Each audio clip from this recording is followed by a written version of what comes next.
कर्पूरगौरं करुणावतारं संसारसारं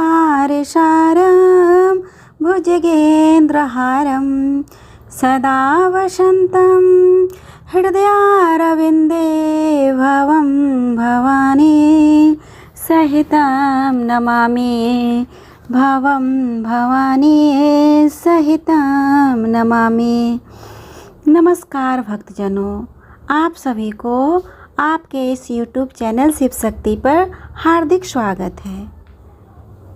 इस वीडियो में हम लोग सुनेंगे शिव महापुराण कथा का 18वां अध्याय, जिसमें बंधन और मोक्ष का स्वरूप क्या है इसके बारे में वर्णन किया गया है।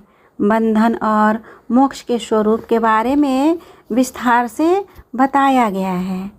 तो भक्तजनों, आप लोगों को अनुरोध है कि इस कथा को पूरे ध्यान और श्रद्धा भक्ति भाव से सुने, ताकि इस कथा के श्रवण से होने वाले पुण्य फल को आपको प्राप्त हो तथा आपके जीवन में हो रहे सारे दुखों का, दर्दों का, कष्टों का नाश हो और आपको आपके मनवांछित कामना की पूर्ति हो। तो आइए हम विघ्नहर्ता श्री गणेश के नाम के साथ इस कथा के 18वां अध्याय की शुरुआत करते हैं। ऋषि बोलते हैं, सर्वज्ञों में श्रेष्ठ सूत जी, बंधन और मोक्ष का स्वरूप क्या है, यह हमें बताइए। तो सूत जी बोलते हैं, महर्षियों, मैं बंधन और मोक्ष के स्वरूप तथा मोक्ष के उपाय का वर्णन करूँगा। तुम सभी आदर पूर्वक सुनो। जो प्रकृति आदि 8 बंधनों से बंधा हुआ है वह जीव बद्ध कहलाता है, और जो उन 8 बंधनों से छूटा हुआ है वह मुक्त कहलाता है। प्रकृति आदि को वश में कर लेना मोक्ष कहलाता है। बंधन आगंतुक है और मोक्ष स्वतः सिद्ध है। बद्ध जीवन मुक्त जीव कहलाता है। जब वह बंधन से मुक्त हो जाता है, प्रकृति, बुद्धि यानी महत्व, त्रिगुणात्मक अहंकार और 5 तन्मात्राएं, इन्हें यानी पुरुष प्रकृत्याध्यष्टक मानते हैं। देव की उत्पत्ति प्रकृति आदि 8 तत्वों के समूह से हुई है। देह से कर्म उत्पन्न होता है और फिर कर्म से नूतन देह उत्पन्न होता है।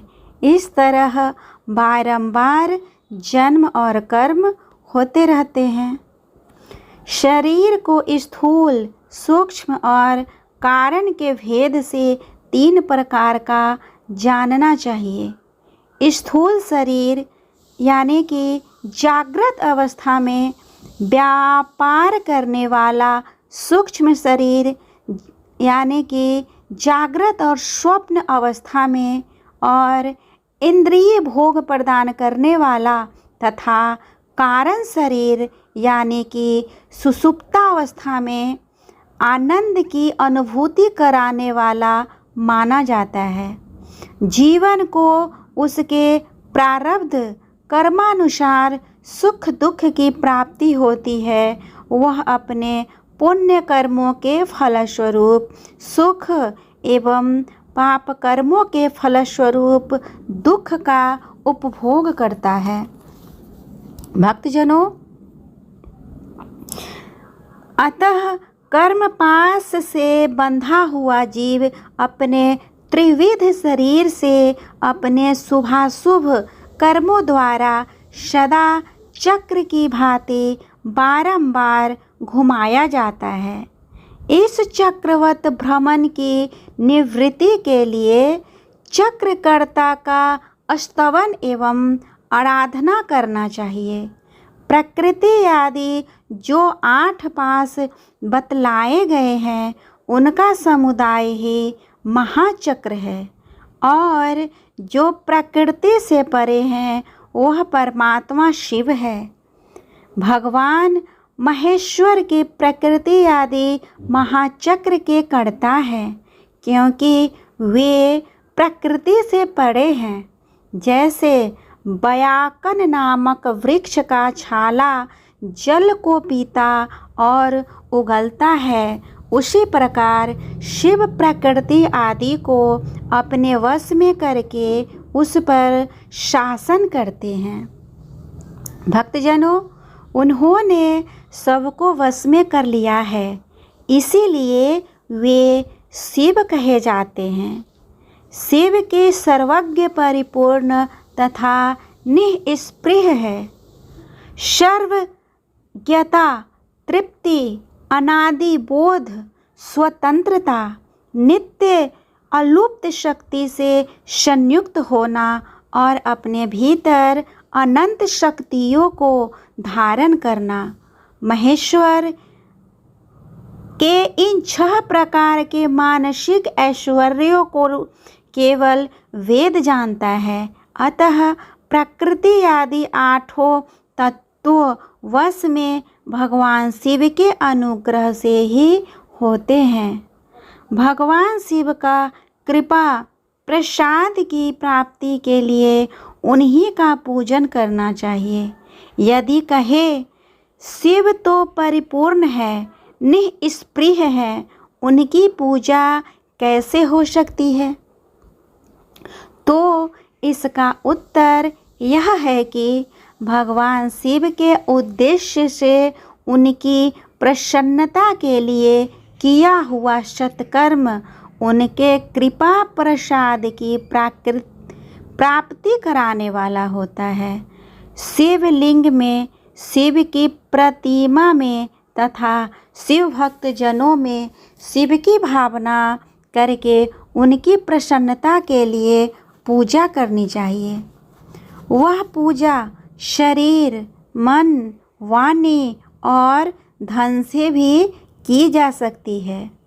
उस पूजा से महेश्वर शिव, जो प्रकृति से परे हैं, पूज कपड़ विशेष कृपा करते हैं और उनका वह कृपा प्रसाद सत्य होता है। शिव की कृपा से कर्म आदि सभी बंधन अपने वश में हो जाते हैं।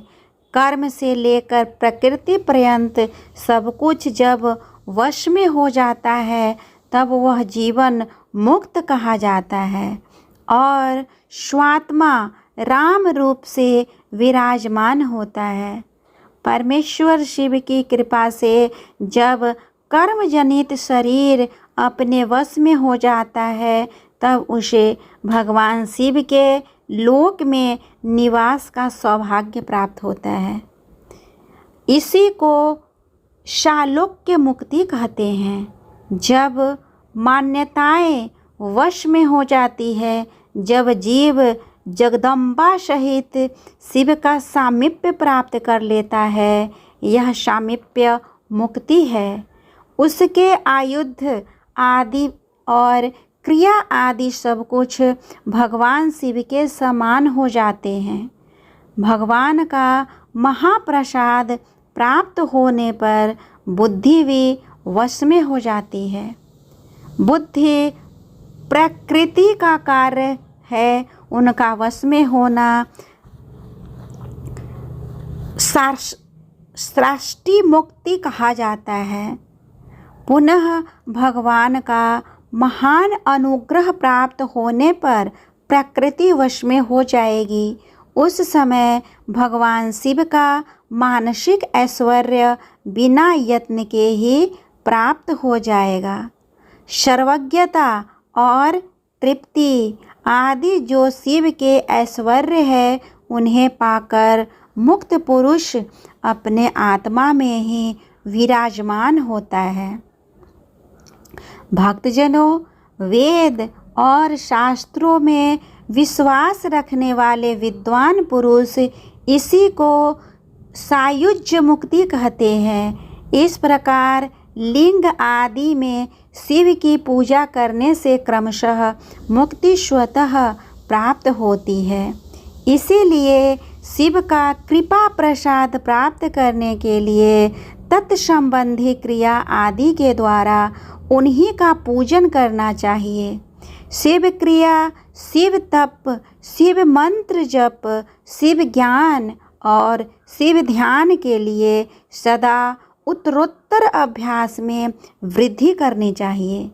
प्रतिदिन प्रातःकाल से रात को सोते समय तक और जन्मकाल से लेकर मृत्यु पर्यंत सारा समय भगवान शिव के चिंतन में ही बिताना चाहिए। षड्योजातादि मंत्रों तथा नाना प्रकार के पुण्यों से जो शिव की पूजा करता है वह शिव को ही प्राप्त होता है। ऋषि बोलते हैं, उत्तम व्रत का पालन करने वाले सूत जी, लिंग आदि में शिव जी की पूजन का विधान है, यह हमें बताइए। सूत जी कहते हैं, द्विजो, मैं लिंगों के क्रम का यथावत वर्णन कर रहा हूँ, तुम सभी सुनो। वह प्रणव ही समस्त अभीष्ट वस्तुओं को देने वाला प्रथम लिंग है। उसे सूक्ष्म प्रणव रूप समझो। सूक्ष्म लिंग निष्कल होता है और स्थूल लिंग सकल होता है। भक्तजनों, पंचाक्षर मंत्र को ही स्थूल लिंग कहते हैं। उन दोनों प्रकार के लिंगों का पूजन तप कहा जाता है। वे दोनों ही लिंग साक्षात मोक्षप्रद है।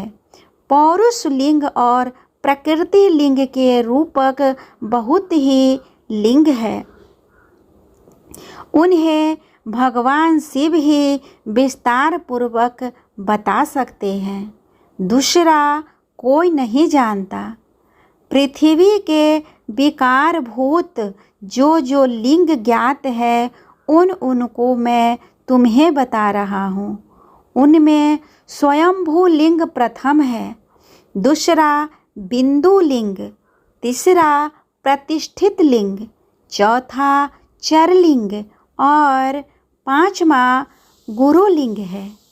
देवर्षियों की तपस्या से संतुष्ट हो उनके समीप प्रकट होने के लिए पृथ्वी के अंतर्गत बीज रूप से व्याप्त हुए भगवान शिव वृक्षों के अंकुर की भांति भूमि को भेद कर नादलिंग के रूप में व्यक्त होते हैं।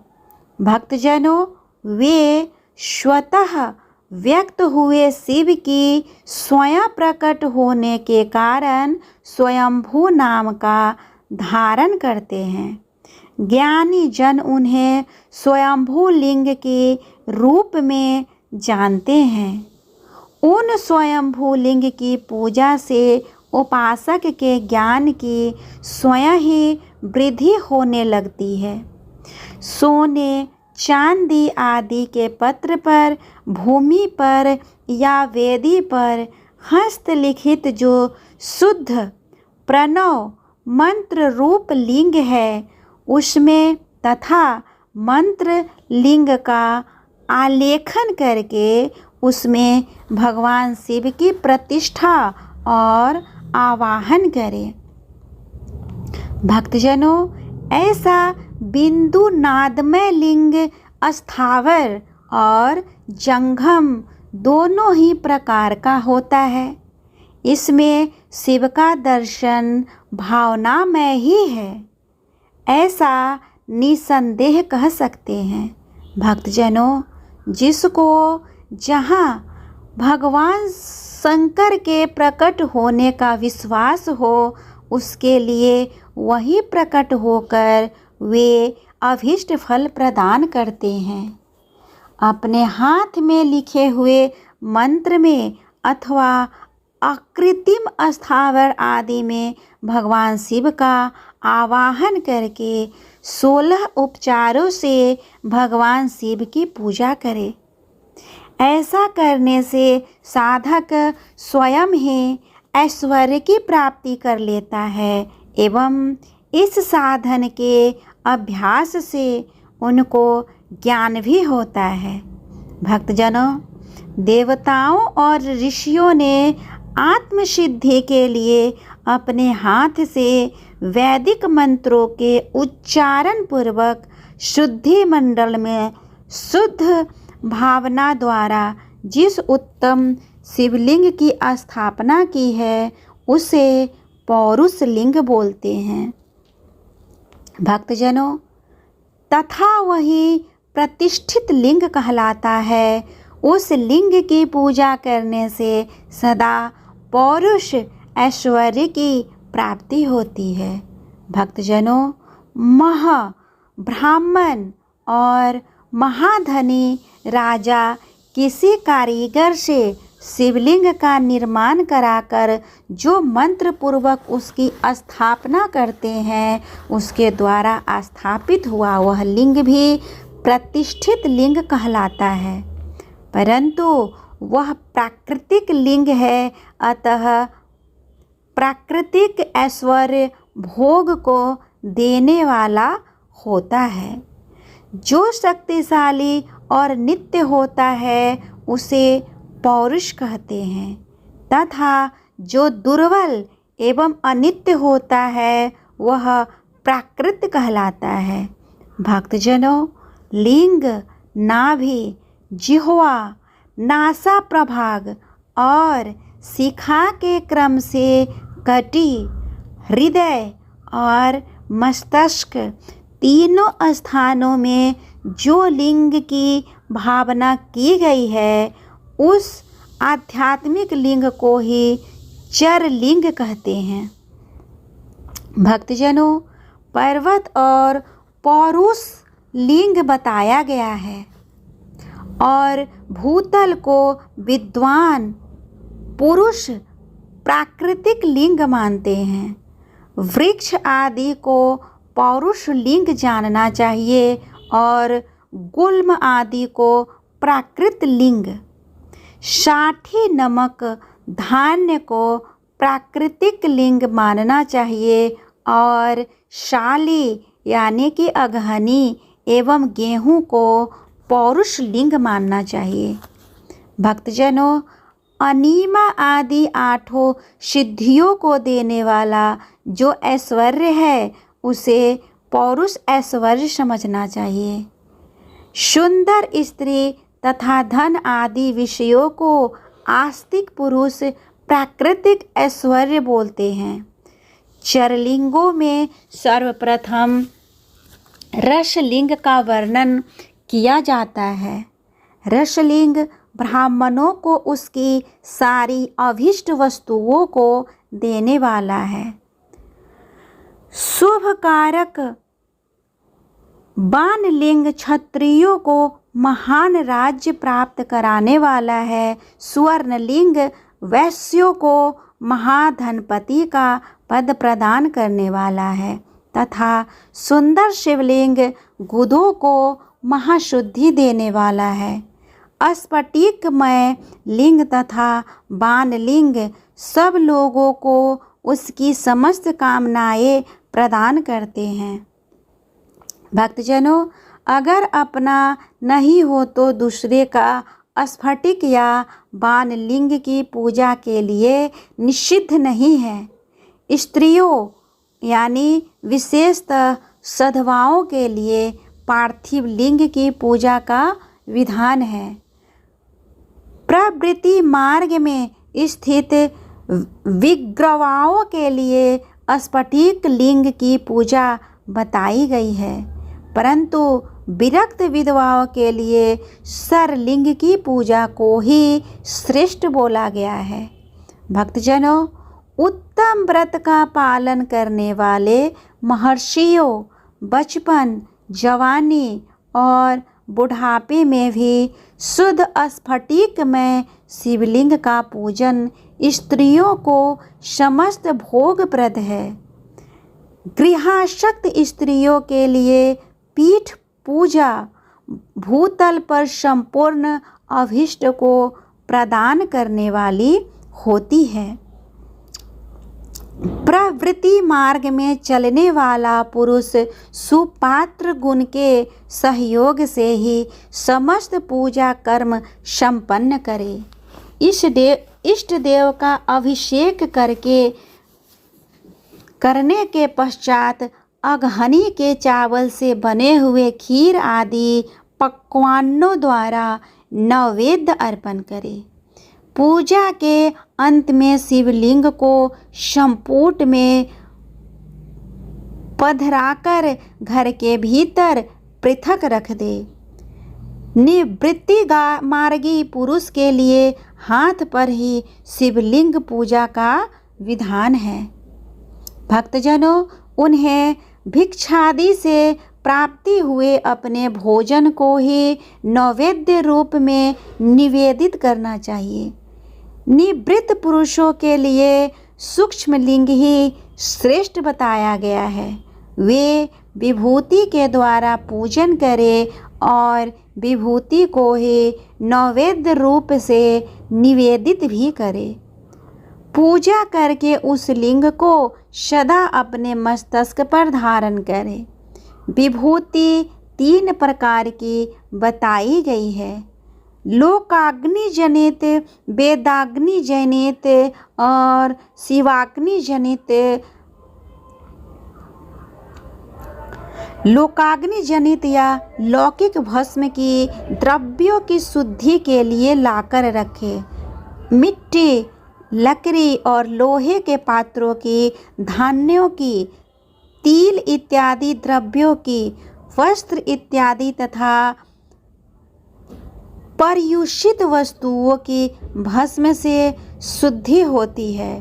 भक्तजनों, कुत्ते आदि से दूषित हुए पात्रों की भी भस्म से ही शुद्धि मानते हैं। वस्तु विशेष की शुद्धि के लिए यथा योग्य सजल अर्थात निर्जल भस्म का उपयोग में लेना चाहिए। मंत्र एवं क्रिया से जनित जो होम कर्म है वह अग्नि में भस्म का रूप धारण कर लेता है। उस भस्म को धारण करने से वह कर्म आत्मा में आरोपित होता है। अघोर मूर्तिधारी शिव का जो अपना मंत्र है उसे पढ़कर बेल की लकड़ी को जलाए। उस मंत्र से अभिमंत्रित अग्नि को शिवाग्नि कहते हैं। उसके द्वारा जले हुए काष्ठ का जो भस्म है वह शिवाग्नि जनित कहलाता है। कपिला गाय के गोबर अथवा गाय मात्र के गोबर को एवं शमी, पीपल, पलाश, बड़, अमलतास और बेर इनकी लकड़ियों की शिवाग्नि से जलाए। वह शुद्ध भस्म शिवाग्नि जनित माना जाता है। अथवा कुश की अग्नि में शिव मंत्र के उच्चारण पूर्वक काष्ठ को जलाए। उसके पश्चात उस भस्म को कपड़े से अच्छी तरह छानकर नए घड़े में भर दे। उसे समय समय पर अपनी कांति या शोभा में वृद्धि हेतु धारण करे। ऐसा करने वाला पुरुष सम्मानित एवं पूजित माना जाता है। पूर्व काल में भगवान शिव ने भस्म शब्द का ऐसा ही अर्थ प्रकट किया था। भक्तजनों, जैसे राजा अपने राज्य में सारभूत कर को ग्रहण करता है, जैसे मनुष्य सत्य आदि को जलाकर यानी रांधकर उसका सार ग्रहण करते हैं, तथा जैसे जठ रानल नाना प्रकार के भक्ष्य भोज्य आदि पदार्थों को भारी मात्रा में ग्रहण करके जलाता है और जलाकर सार तर वस्तु ग्रहण करता है और उस सार तर वस्तु से स्वदेह का पोषण करता है, उसी प्रकार प्रपंचकर्ता परमेश्वर शिव ने भी अपने में आधे रूप से विद्यमान प्रपंच को जलाकर भस्म रूप से उसके सार तत्व को ग्रहण किया है। प्रपंच को दग्ध करके शिव ने उसके भस्म को अपने शरीर में लगाया है। भक्तजनों, राख भभूत पोतने के बहाने जगत के सार को ही ग्रहण किया गया है। अपने शरीर में अपने लिए रत्न स्वरूप भस्म को इस प्रकार स्थापित किया गया है। आकाश के सार तत्व से केश, आयु के सार तत्व से कटिभाग और पृथ्वी के सार तत्व से घुटने को धारण किया गया है। इसी तरह उनके सारे अंग विभिन्न वस्तुओं के सार रूप है। महेश्वर ने अपने ललाट में तिलक रूप से जो त्रिपुंड धारण किया है वह ब्रह्मा, विष्णु और रुद्र का सार तत्व है। भक्तजनों, वे इन सब वस्तुओं को जगत के अभ्युदय का हेतु मानते हैं। इस भगवान शिव ने ही प्रपंच के सार स्वरूप को अपने वश में किया है। अतः इन्हें अपने वश में करने वाला दूसरा कोई और नहीं है। जैसे समस्त मृगों का हिंसक मृग सिंह बोला जाता है और उसकी हिंसा करने वाला बोला जाता है, और उसकी हिंसा करने वाला दूसरा कोई मृग नहीं है, अतः वह उसे सिंह बोला गया है। सकार का अर्थ नित्य सुख एवं आनंद, ईकार का अर्थ पुरुष और वाकार का अर्थ अमृत स्वरूपा शक्ति। इसका सम्मिलित रूप ही शिव कहलाता है। अतः इस रूप में भगवान शिव को अपनी आत्मा मानकर उनकी पूजा करनी चाहिए। अतः पहले अपने अंगों में भस्म से मले, फिर ललाट में उत्तम त्रिपुंड धारण करे। पूजा काल में सजल भस्म का उपयोग होता है और द्रव्य शुद्धि के लिए निर्जल भस्म का। गुणातीत परम शिव राजस आदि स्वीकार गुणों का अवरोध करते हैं, दूर हटाते हैं। इसीलिए वे सभी के गुरु रूप का आश्रय लेकर स्थित है। गुरु विश्वासी शिष्यों के तीनों गुणों को पहले दूर करके फिर उन्हें शिव तत्व का बोध कराते हैं। परिणाम स्वरूप गुरु कहलाते हैं। गुरु की पूजा परमात्मा शिव की ही पूजा है। गुरु के उपयोग से बचा हुआ सारा पदार्थ आत्मशुद्धि करने वाला होता है। गुरु की आज्ञा के बिना उपयोग में लाया हुआ सब कुछ वैसा ही है जैसे चोरी चोरी करके लाई हुई वस्तु का उपयोग कराता है। यदि गुण से भी विशेष ज्ञानवान पुरुष मिल जाए तो उसे भी यत्नपूर्वक गुरु बना लेना चाहिए। अज्ञान रूपी बंधन से छूटना ही जीवन मात्र के लिए साध्य पुरुषार्थ है। अतः जो विशेष ज्ञानवान है वही जीव के उस बंधन से छुड़ा सकता है। भक्तजनों, जन्म और मरण रूप द्वंद्व को भगवान शिव की माया ने ही अर्पित किया है। जो इस दोनों को शिव की माया को ही अर्पित कर देता है वह फिर शरीर के बंधन में नहीं पड़ता। जब तक शरीर रहता है तब तक जो क्रिया के ही अधीन है वह जीव बद्ध बोला जाता है। स्थूल, सूक्ष्म और कारण तीनों शरीरों को वश में कर लेने पर जीव का मोक्ष होता है, ऐसा ज्ञानी पुरुषों का कथन है। माया चक्र के निर्माता भगवान शिव ही परम कारण हैं। वे अपनी माया के लिए हुए द्वंद्व का स्वयं ही परिमार्जन करते हैं। अतः शिव के द्वारा कल्पित हुआ द्वंद्व उन्हीं को समर्पित करना चाहिए। जो शिव की पूजा में तत्पर हो वह मौन रहे, सत्य आदि गुणों से संयुक्त हो तथा क्रिया, जप, तप, ज्ञान और ध्यान में से एक एक का अनुष्ठान करता रहे।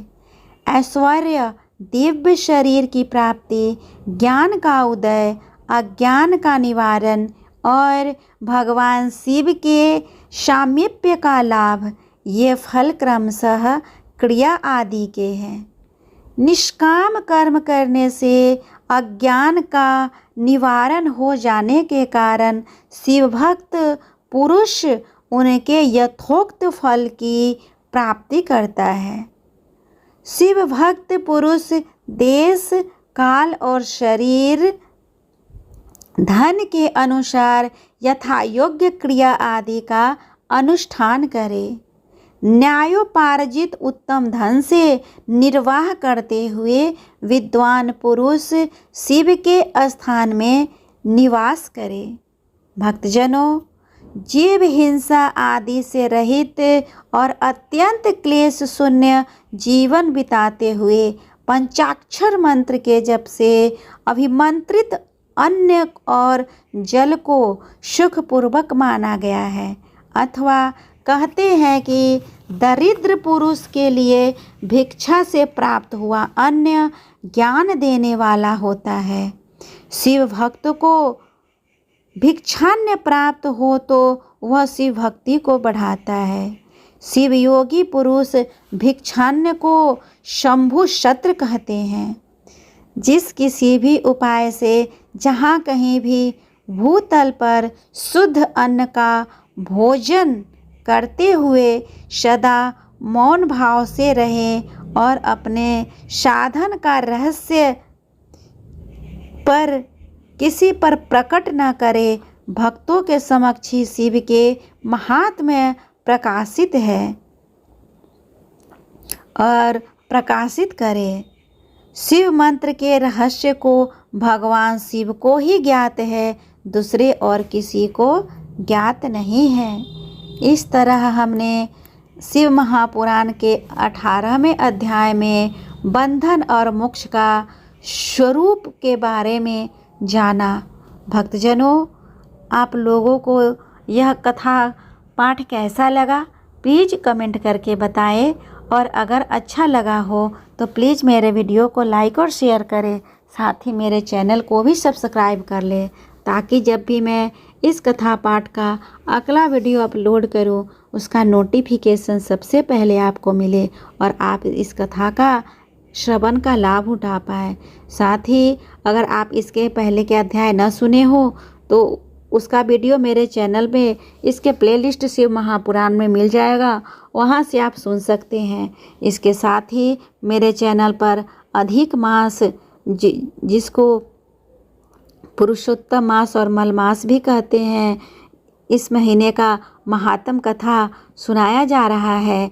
इसका भी वीडियो हर दिन अपलोड हो रहा है। यदि आप चाहें तो उस कथा का श्रवण करके भी मलमास को और उत्तम और विष्णु की कृपा योग्य खुद को बना सकते हैं। तब तक के लिए भगवान श्री विष्णु और भगवान शिव शंकर आप सभी पे अपनी कृपा बनाए रखे।